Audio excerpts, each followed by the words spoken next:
Jedna biobašta je kontinuitet setve, sadnje i plodonošenja i život je aktivan samo tamo gde je u pokretu. To ponavljam u svakoj epizodi, jer nebitno da li je bašta na otvorenom polju ili govorimo o balkon biobašti, kontinuitet setve, sadnje i plodonošenja treba da postoji. To je taj radikalni čin otpora. Svaki balkon, svaki kutak vašeg stana trebalo bi da ima neku saksiju, neku posudu u kojoj ćete proizvoditi makar jedan zalogaj vlastite hrane. Ovo je saksija iz serijala Balkon biobašta, odnosno ovde je urađena smena kultura. Dakle, na proleće smo imali rane proleće kulture, lukove, salate, rotkvice. Sve to možete da upratite na YouTube kanalu kroz serijal Balkon biobašta, jer sam ja tu već objašnjavala smenu kultura kroz proleće i leto. Zatim je tu u drugoj smeni, letnjoj smeni, zapravo to je kasna prolećna smena, ubačen krastavac. Evo, krastavac je plodonosio i hranio me tokom čitave sezone, sad je on završio svoju vegetaciju, a zatim sam tamo negde usred leta tu ubacila grašak. Grašak je ubačen zbog testa klijavosti i da bi hranio putem svog korena ovaj krastavac. To je bila fantastična simbioza. Krastavac je zaista dugo izdržao tokom sezone i sada ću taj grašak da oberem, već imamo puna zrna, a ovo ovde je ljubičasti šećerac, on se jede upravo kao mahuna. Ono što je važno da svaka od ovih biljaka treba da se isecka i ulazi u sastav nove saksije, jer sve ono što uzimate iz tla treba tlu i da se vrati. Na taj način povezujemo ciklus ljubavi i ciklus života. Na koji način ću pripremiti svoju zimsku saksiju i kako ću da obavim sadnju, pokazat ću vam u ovoj epizodi. Za početak pokazat ću vam šta ću sve od materijala da upotrebim kako bih uslojila svoje zimske saksije. Ono što je važno da znate je da uslojavanje zimskih saksija je zapravo investicija u proleće i u narednu sezonu, zbog toga što će sav ovaj materijal da se razgradi i da bude hrana našim glavnim kulturama. Nakon zimske setve i sadnje mi idemo sa prolećnom smenom kultura, a ta prolećna smena je zapravo ono što čuva mesto glavnim kulturama. Sve ovo treba da uđe u uslojavanje naših zimskih saksija. Pa onda idemo redom. Za početak je važno da istresete svu zemlju iz vaših saksija. Zašto je to važno? Zato što su saksije bile čitave sezone na balkonu i one su postale naravno gnezdo insektima.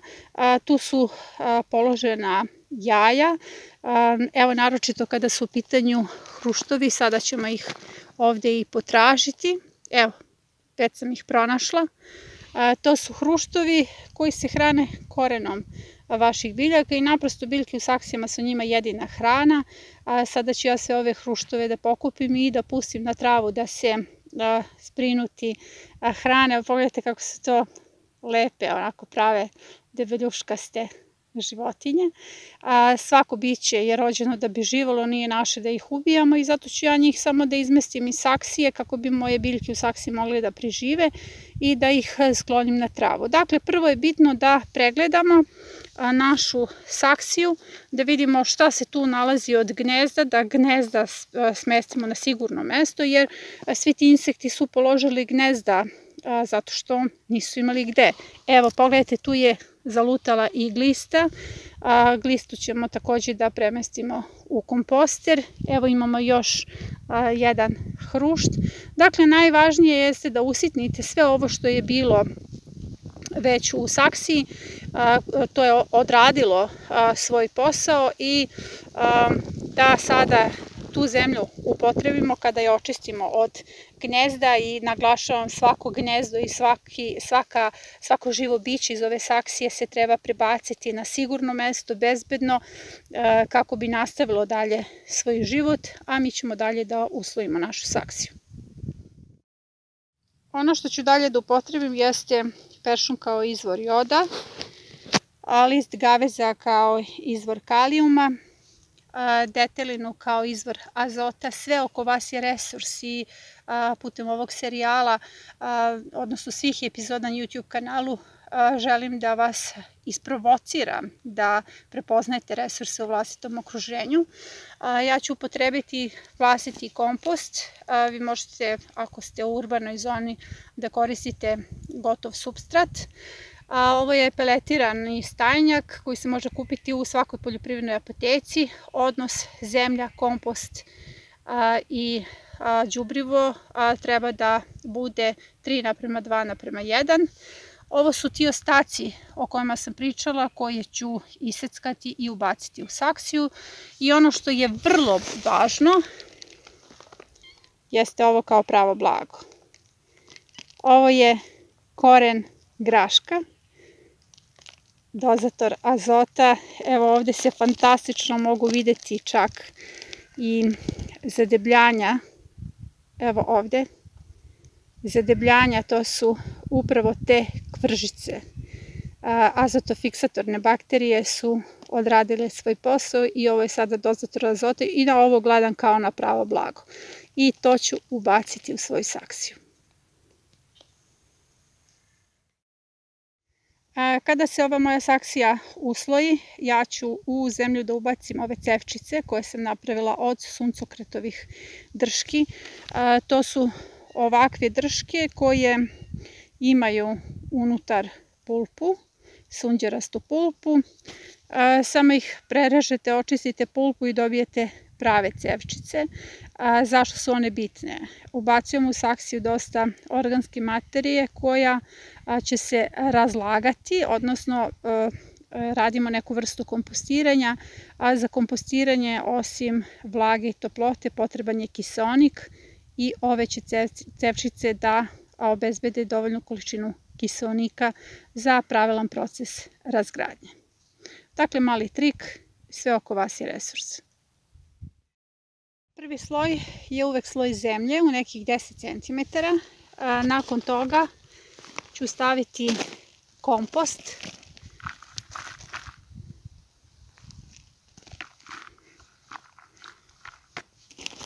Znači ja znam kako ta mera treba da izgleda, 3:2:1, kao što sam rekla, i tako uslojavate do vrha kada su u pitanju zemlja i saksije. Dakle, to nije čista zemlja, to je ono što ste već imali u svojoj saksiji, kompost i đubrivo.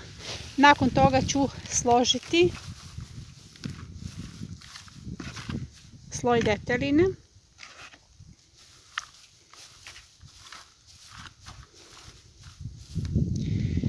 I naredni sloj je ponovo zemlja, kompost, đubrivo, pa gavez, zemlja, kompost, đubrivo, malo peršuna i ostataka ovih biljaka koje smo skinuli sa ove saksije.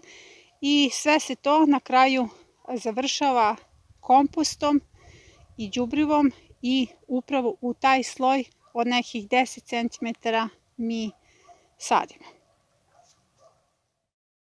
Moja saksija je spremna za presadnju, ja sam odradila uslojavanje i evo ubačene su cevčice. Pogledajte, jedna je ubačena s jedne strane, a druga sa druge. To su te cevčice koje će biti izvor kiseonika. I sada ću da odradim još nešto. Posipam čitavu ovu saksiju kvascem.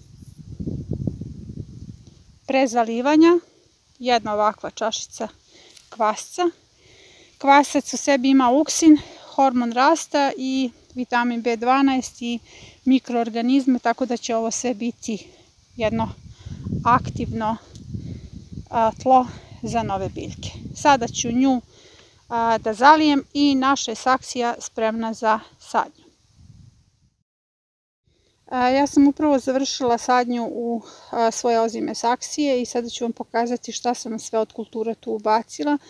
A ono što je važno za sve vas koji se ne snalazite baš dobro kada je plodored u pitanju, ovde nije nužno voditi računa o plodoredu zbog toga što se zemlja u saksijama menja. Kao što ste videli, ja sam sada odradila promenu zemlje jer saksije su zatvoreni sistemi i postaju gnezda mnogim insektima, a na taj način su im naše biljke zapravo i jedina hrana.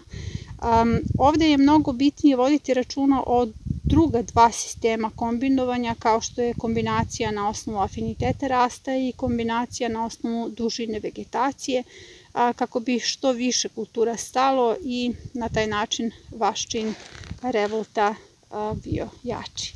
A šta je ovdje meni glavna kultura, jer svaka saksija bi trebalo da ima jednu glavnu kulturu, to je upravo kupus. Ovo je kasni kupus iz septembarske setve. Njega sam presađivala skoro na otvorenom polju u permamodelima, postoji epizoda koja to objašnjava. Ovdje sam ubacila jesenje salate, u pitanju je Little Gem Red. To je salata koja ima najkraći rok vegetacije, zauzima najmanje mesta, idealna je za saksije, to su one male patuljaste salate, a s obzirom da su saksije sistemi koji se mogu pomeriti, ova salata može da izdrži mraz i minuse, ali ne one žestoke ekstremne minuse kada baš imamo sleđenu zemlju u bašti, tako da će se do tada već pojesti. Zatim ubacila sam blitve. Kod presađivanja potrebno je da je odstranite listove sa strane i o tome govorimo u nekoj od epizoda, kako bi što manje listova ostalo, da bi što manje listova opteretilo koren, na taj način se brže prima biljka. Ovdje sam presadila i cvekle iz takođe septembarske setve. Te cvekle će biti hrana u rano proleće i ono što sam dalje ubacila jesu lukovi. Njih ima bukvalno svuda. Oni se gusto sade i to je recimo baš prvi turnus lukova. Oni će vrlo brzo dospeti za berbu, tako da ću uspeti još jedan turnus lukova da dobijem iz ove saksije. Sve vreme je potrebno, evo ima još lukova, dakle ja sam njih bukvalno ubacila svuda između kultura, jer to je nešto što se neće dugo zadržati u saksiji, bez obzira što je u pitanju ozima setva. Ozima setva u ovom slučaju podrazumeva da koristite ozime lukove koji mogu da izdrže niske temperature vani na vašim balkonima. Sve vreme vodite računa da vam ove cevčice ostanu iznad zemlje kako bi mogle da odrade svoj posao. Eto, ovo je smena kultura u jednoj od saksija. Nemojte da čekate puno. Vi jeste u stanju da proizvedete vlastitu hranu i jeste u stanju da budete deo ove revolucije.